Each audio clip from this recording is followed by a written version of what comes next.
Hello, hello, hello.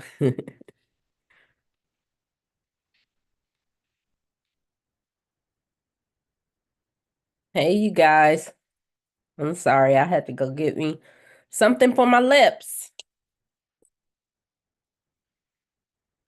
So, how is it going?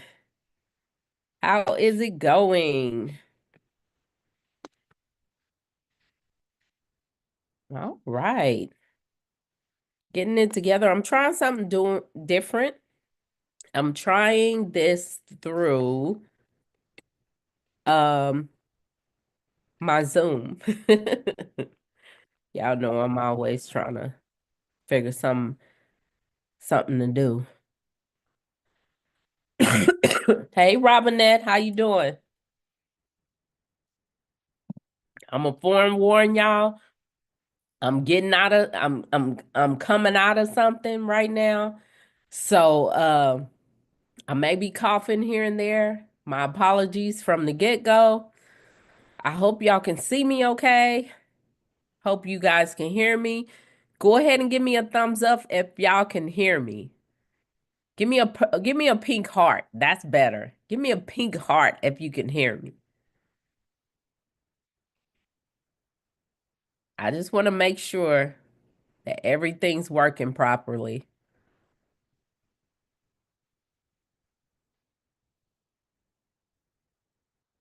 I'll wait. I'll wait until somebody shows me a pink heart so I can know you guys can hear me, or just type in the chat, I can hear you.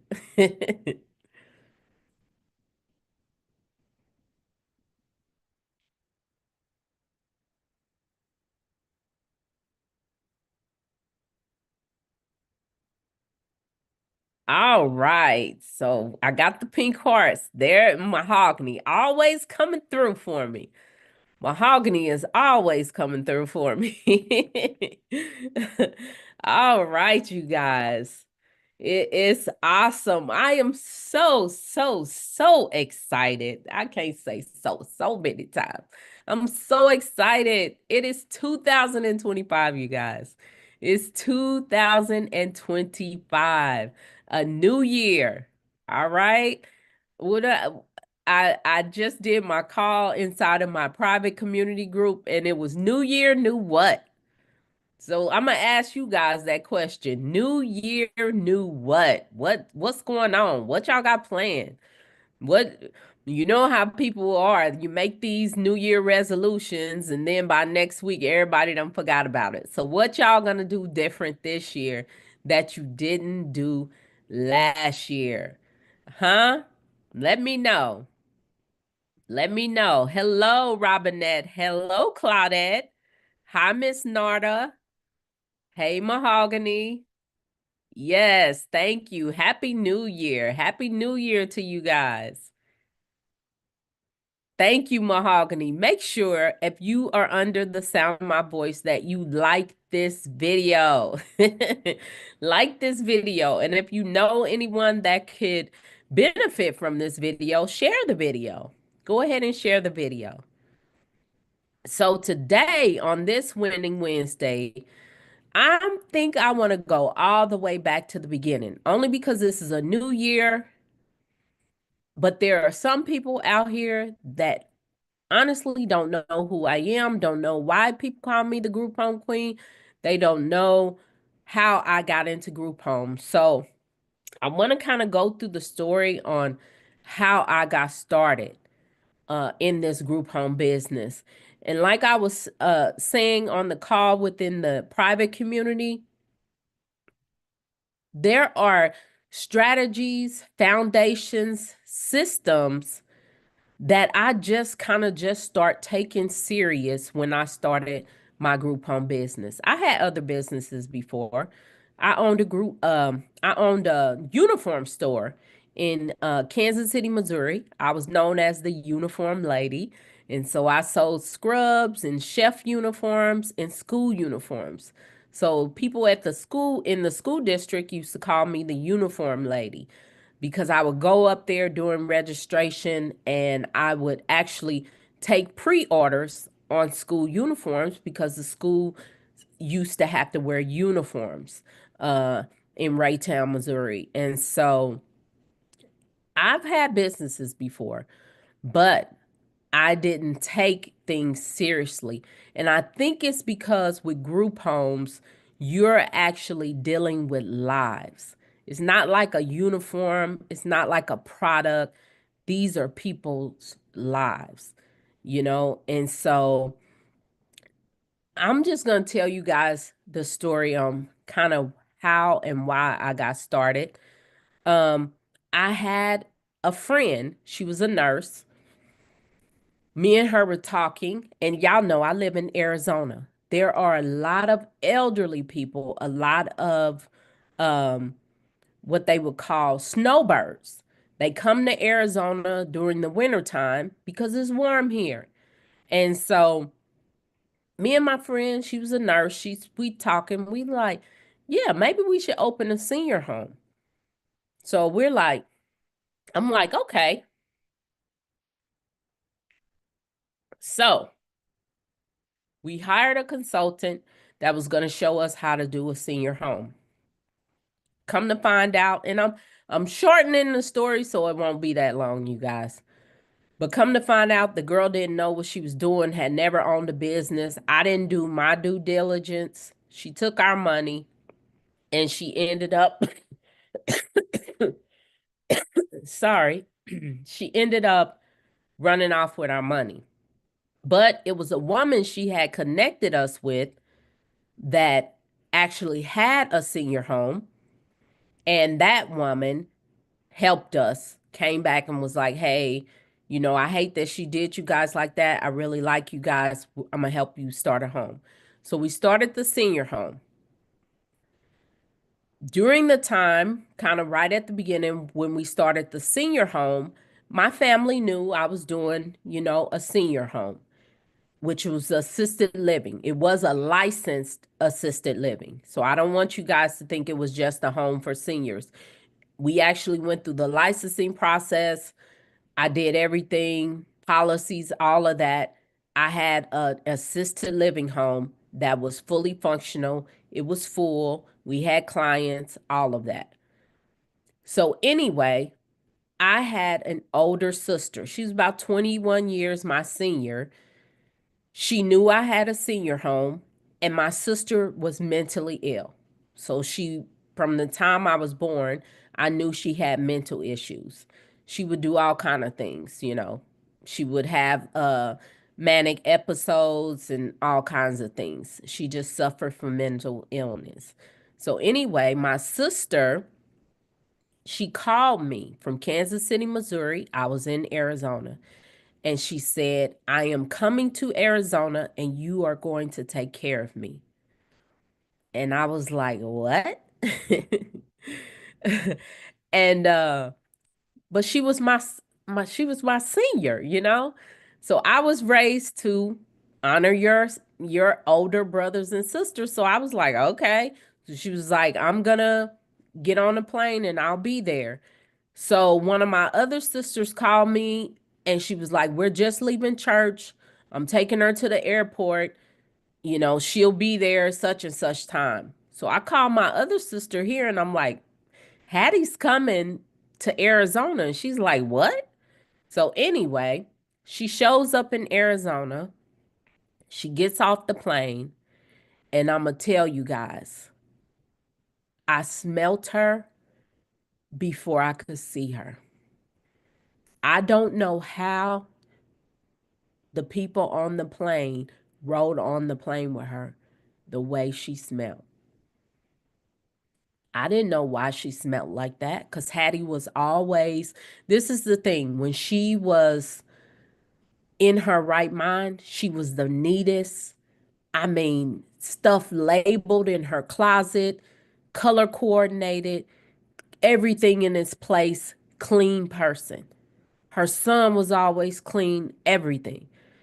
But when she was manic, she would dress weird. She wouldn't clean herself. So it was like a Dr. Jekyll and Mr. Hyde type of thing. So I'm like, wow, she smells. So we get her into the car and I'm like, Hattie, where's your bags? She's like, I don't need anything. All I need is my Bible and my purse. And I'm like, what? So she came to Arizona with nothing but her Bible and her purse. No medication, no clothes, no nothing. She didn't have any luggage. And the smell was so bad that I had to roll the windows down to ride with her. So I'm trying to think. And then my other sister is like, let's take her to the VA because she was a veteran.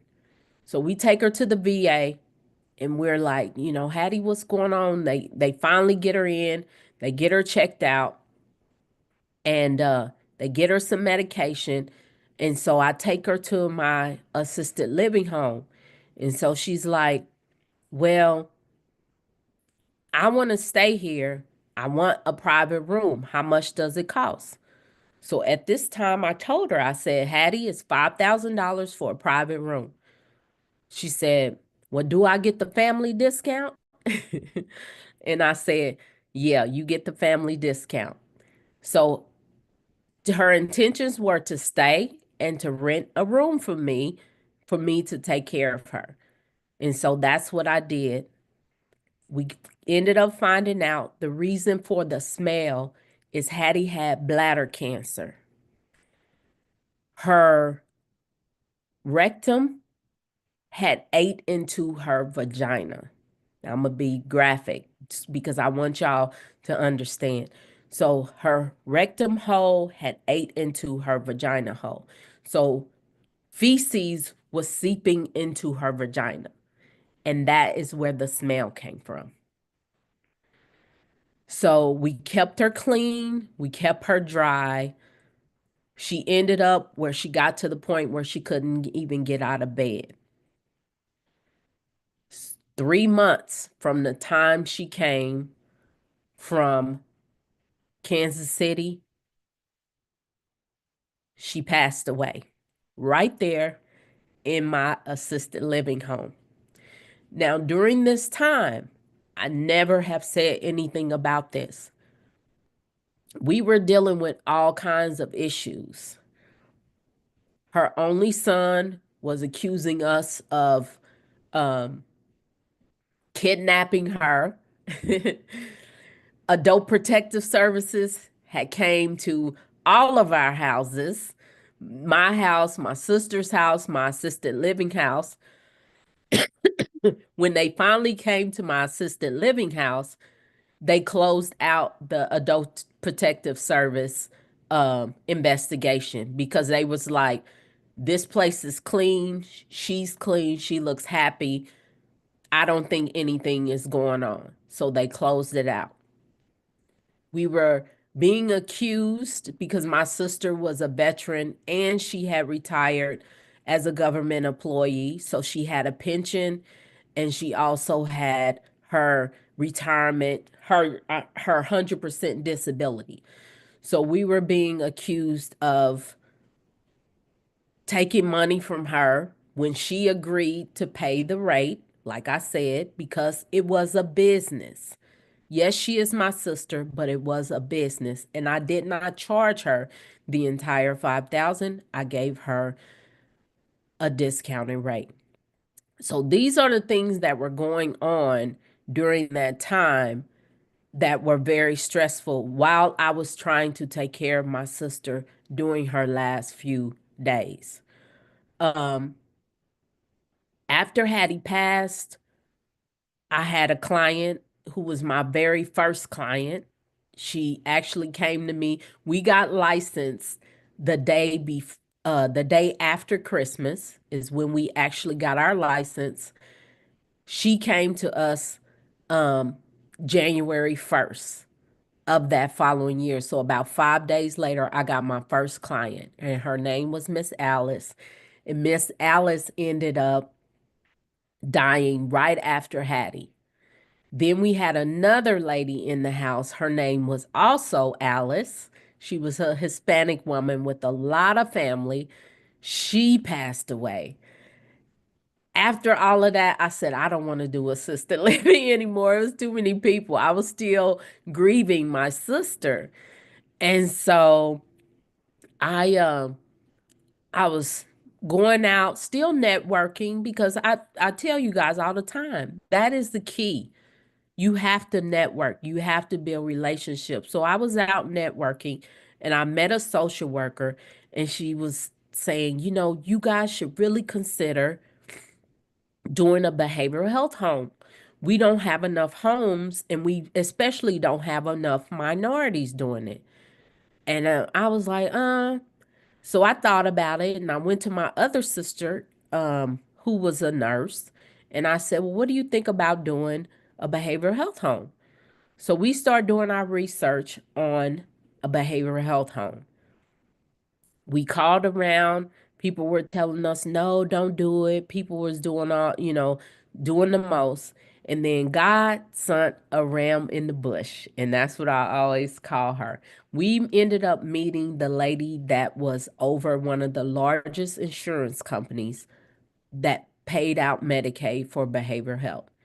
She told us, if there's anything you guys need to help you to do this, I will do it because I really would like for you guys to do it.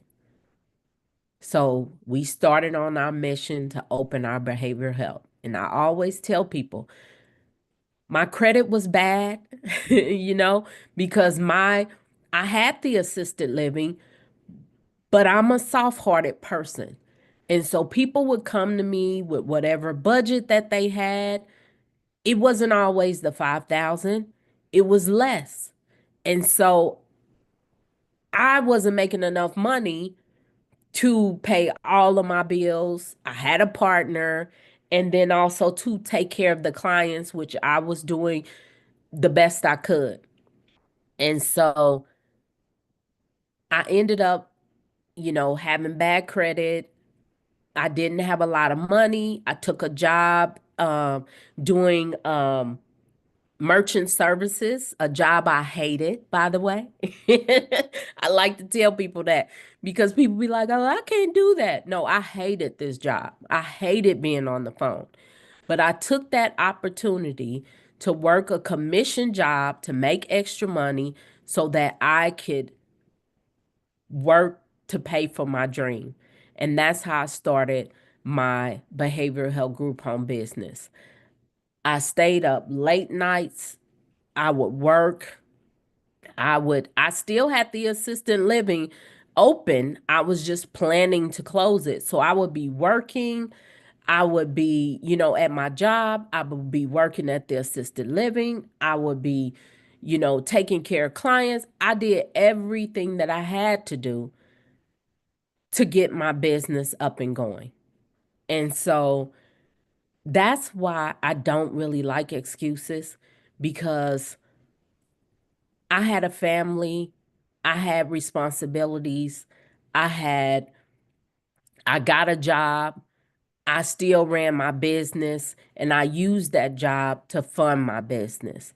And so when people come to me and say, well, one lady, I told her, she asked me, well, how much do you charge, you know, for mentorship? And so I told her, and she says, well, I could pay you that, but if I did, I would have to suffer. And I said, well, how bad do you want it? Because that's how I think of it now. How bad do you want it? I suffered. You know what I mean? I suffered to get here. So why are you any different than me? And so just looking over things, just looking over, my life and things that I did and opportunities that have been given and the freedom that I have now, I thank God that I suffered. I thank God that I suffered to get here, because it taught me so many lessons. It built so many relationships. So much has came out of this that if I would not have went through all of that, if I would not have tried to make, you know, saw the things that my sister was going through at that time and tried to make it better for other people in her situation. If I wouldn't have did that, I would say I know for sure, I could probably give you a number, but I know for sure hundreds of people have been touched by my group homes. Hundreds of people. We actually keep track of how many people have came through my group home business. So I could probably give you a very definite number, but how many people have been affected? Not just them, but the people around them. I had a lady who I called the water department for one of my group homes. It's in a small city called Myrrie, Arizona. And I called the water department to talk to them about the water because the water was shut off. And I'm like, what's going on? So she was telling me, they're doing maintenance and blah, blah, blah. We put a notice and did a, and then she said, wait a minute. She said, what's the address? So I gave her the address. She said, Best Care. She said, are you the owner of the group home in Mare? And I said, yes, ma'am, I am. And she goes, thank you. And I said, oh, okay. I said, thank you for what? She said, my friend, such and such, you guys changed his life. She was like, you saved him. He stayed in your group home and the structure that you guys gave him and just helping him get on his medication, and get it regulated, you saved his life. So things like that, I know that from one rented group home, because that's where I started at. It was a rented home. From one rented group home, I have touched probably thousands of lives, you know? Just off my story, people hearing my story, people reach out all the time and they're like, wow, just knowing your story has inspired me, to do something different. That type of thing lets me know that all the skills, all the foundation, all the strategies, all the systems, all of that have been put in place in this business, that it works. It works. You know, it works if you work it. I'll say it like that. It works if you work it. So I don't know. I just felt like I should share because I don't know if everybody knows why I actually started the behavioral health group home business and why I'm so diligent about helping people to do it. Who knows how my sister would have ended up? My sister, I felt like was being taken advantage of, and there were things that were happening in her life that she knew wasn't right.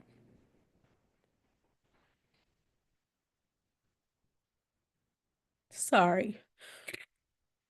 But she knew where to go. She knew who to run to. I'm sorry to cry, but when I think about that, how so many people with mental illness end up in the streets, they end up in bad situations. Heck, it's people here in Arizona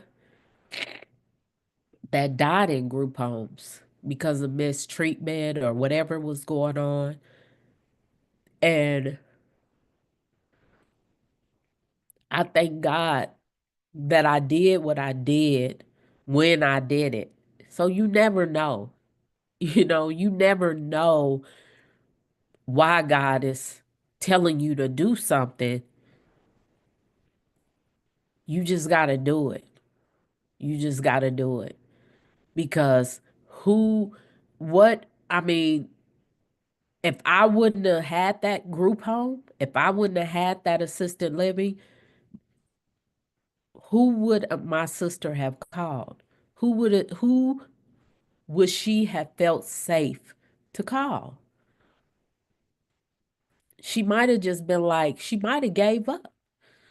So I know I was put here and put in this position for a reason, for her to reach out to me, for her to come here, for me to give her, make her comfortable during her last few days. And and I know that there's others out there that I did the same for. So y'all, those of you who know you've been called to have a group home, because I think of it as I can't stop now. I think of it as, sorry y'all, give me 1 second. I gotta blow my nose.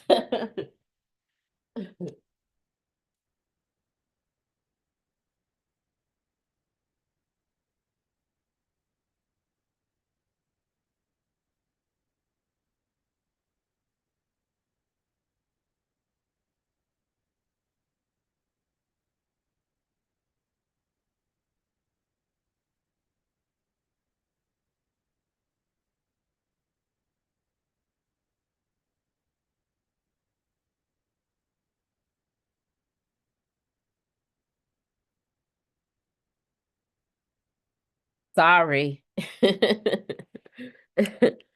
Once the floodgates open, it's hard to get them to stop. But like I said, those of you who know that this is your mission, because I feel like this is my ministry. This is what I'm called to do. For those of you who know, I have meet people all the time. I always wanted a group home. I can feel something, in my heart. There's something tugging at me. That's normally your calling. And for those of you who keep putting it off, who keep making excuses, who keep being scared, because that's a lot of it, is being fearful, being scared. Uh, I don't know where to start. I don't know what to do. I don't, there's so many resources out here that can help you guys. Me being one of them. I mean, just sit and deep dive and what they call it, binge on my videos. And then ask questions. Ask questions, you guys. I'm sorry. I'm sick, but I didn't want to not show up today. And that's the thing. I know I got to keep showing up. I know I got to keep showing up. So that's why I keep doing it. Rain, sleet, snow, or shine, cough or gag or whatever. I keep showing up. You know why? Because sometimes showing up is the most important thing. Sometimes just showing up, just like Narda showing up every time I do a video, that encourages me to keep going.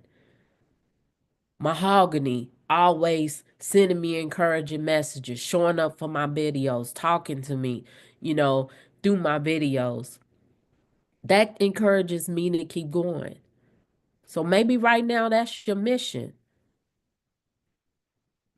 So you got to think of it that way. You got to keep showing up. You got to keep moving. Let me see if I got any questions. If you're under the sound of my voice, I'm sorry. I just wanted to go. I'm not sorry. I always say that. I'm not sorry because I feel like I needed to tell that part of my story to those of you who may not know this. There's a reason for everything. There's a cause and a reaction, as they say. There's a reason for everything. So, yeah, so I just wanted those people that came on, the people that watched to know this. I'm a nurse practitioner here in Arizona. My whole life, I've had cared for people. I'm getting ready to get into the home-based business and group home business 2025. Okay, Robinette. Okay. That's awesome. I am. She started it off the right way. I am. Yes. So yeah, that's a good thing. You're welcome. You're welcome. Thank you for sharing. Thank you for sharing your story. And you're in Arizona, so definitely connect with me. I'm in Arizona. I'm in the Phoenix area. I'm actually in Peoria, but you know, people don't know Peoria. They know Phoenix. So I'm in the Phoenix area. And I'm always around town. I support women's groups. I support different organizations. So I'm always showing up somewhere. And sometimes I put it out there. So make sure you connect with me. I think we're having a uh I'm going somewhere Saturday. It's a vision party, a vision brunch or something Saturday. I'll post it so you guys can know. So yeah, so definitely connect with me. But I'll be speaking Saturday. Y'all know I'm an advocate for life insurance. I went ahead and got certified to do life insurance because I don't believe in people that look at like me doing GoFundMe's. People should have a life insurance policy. And so, like I said, one of my clients, I'm teaching them all about group homes. They my mentee. They got their group home up and running. End up dying away. And wasn't that old either. End up passing away. Didn't have a will. Didn't have no life insurance. Nothing. So I'm saying there's a lot of things that I take on because I want for us to do better. I want for us to have better. So I pay for a lot of coaching. I take on a lot of certifications so that I can share with other people so they can know. So Saturday I'll be speaking about the Index Universal Life Insurance Policy. That's what I'll be speaking on Saturday. But it's at a vision party. I think it's going to be a couple of different people speaking on subjects. But I told them I don't want to talk about group homes. I just had two people in my family pass away in the month of December. One had money to bury themselves, and the other one didn't. That's too close to home, you know? So I'm getting tired. I'm getting tired, and I just feel that all it takes is one. And I guess that's me. Glory from your wilderness to your wild season. Thank you for sharing your calling. You're welcome, Narda. Thank you. Thank you for showing up for me.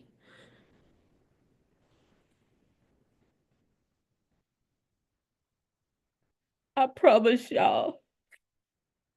Y'all don't know how much how important that is when people just show up. I don't mean to be a crybaby tonight, but well, those of y'all been watching me already know I'm a crybaby, but it is. That's very important. I appreciate you being a member. I appreciate you showing up for me, Narda, and I want you to know that. I mean that from the bottom of my heart. Yeah, I'll post it for you, Robinette. And then if you have a chance, sorry you guys, but I'm so congested. I'm praying to God. I have an important meeting Friday and I have the the meeting on Saturday. I'm praying to God that y'all pray for me, please. That he just take all of this congestion out because I'm tired of being sick. Tired. But yeah, does anybody have any questions? I don't want to hold y'all long. I know it's the first day of the year. I'm still excited about that, y'all. I'm still excited. It is the first day of 2025. Put in the chat what you left in 2024. Put in the chat what you left in 2024. It's showing multiple people on here. So I want everybody to like this video and then put in the chat what you left in 2024. I'm gonna come right back because I gotta go blow my nose again. Wait just a second.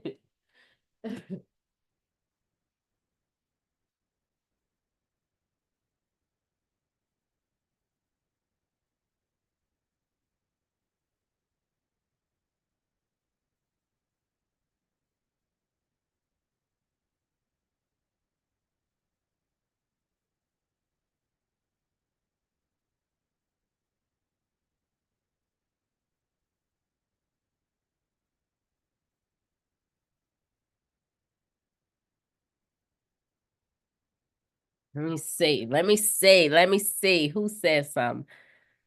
Okay, pause it. Thank you, Derek. I appreciate that. Thank you. Yes, pray for me. Emergency C, munchies, hot tea. Okay, I'm gonna get me some emergency C's. You're a nurse practitioner, so you know what you're talking about.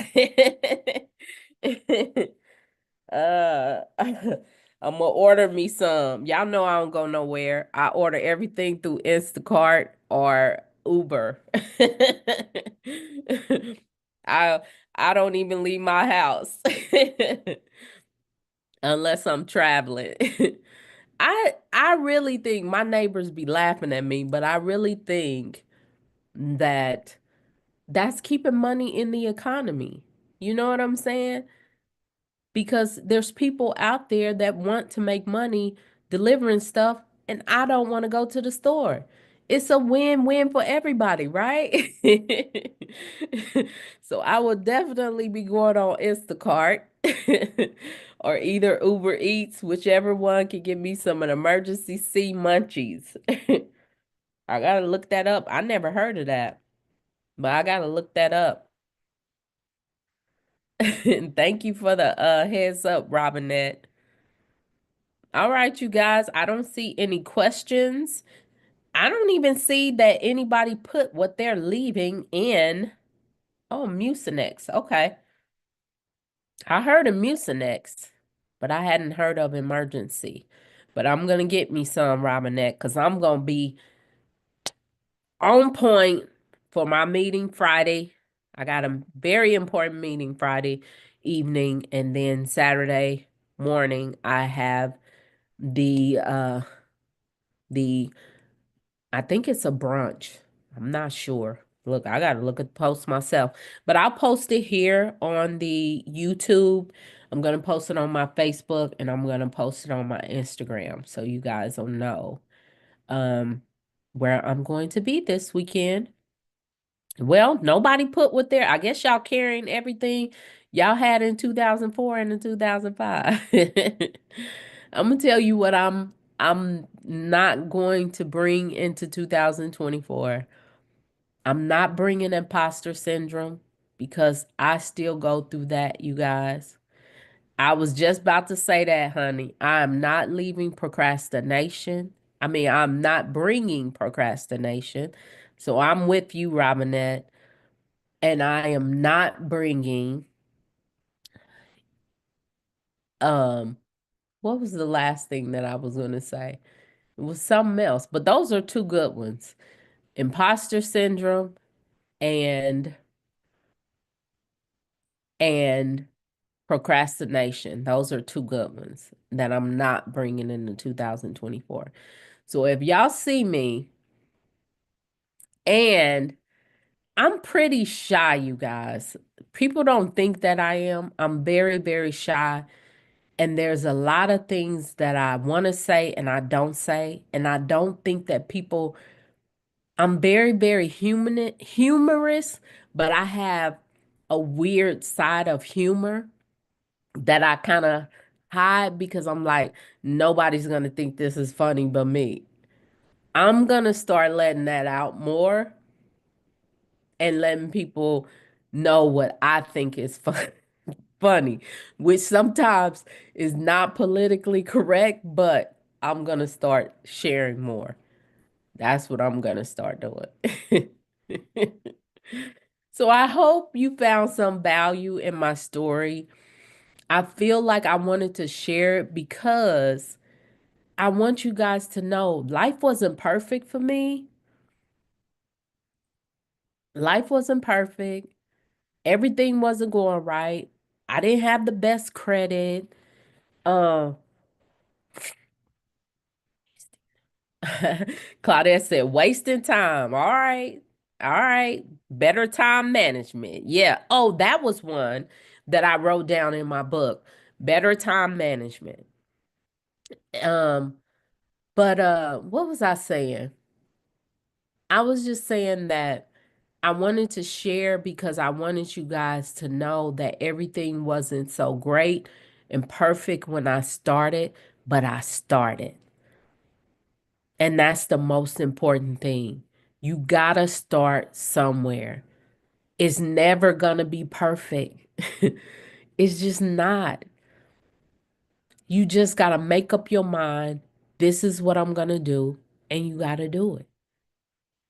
So, yeah, so don't think that, you know, when you look at me, don't be like, oh, she had it all together. I did not.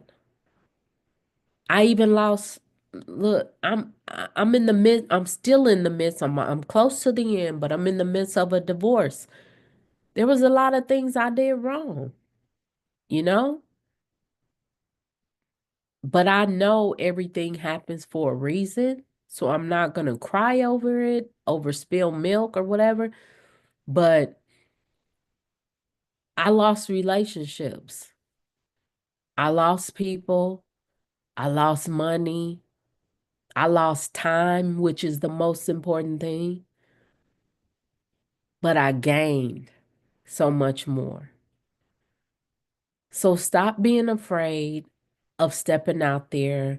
Stop being, making excuses. Stop letting people hold you back from what you want. Because if those people are really supposed to be in your life, they're going to be there when it's over. And if they're not, it's just a lighter load to carry. That's how I look at it. So let's make 2025 the best year yet. Just make it up in your mind. I done already made it up in my mind. I've been excited since last night. Make 2025, no matter what, no matter what, no matter what happens, just decide this is going to be the best year of my life and make it happen. Write it down, make it plain, make it happen. Oh, this was so awesome. You guys, I just love you. I do. I love you. I'm so thankful that you guys show up for me. I'm so thankful. And I'm gonna just call it a night because I'm just feeling too good. I'm high. I'm on cloud nine.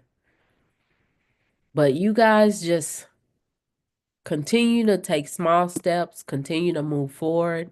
If there's anything that you need, reach out to me. Mentorship is open. I keep telling people, got a few slots left um, for the 90-day mentorship. And all you got to do is fill out the job form and somebody will reach out to you. All right, you guys? Okay. I will see y'all on the other side.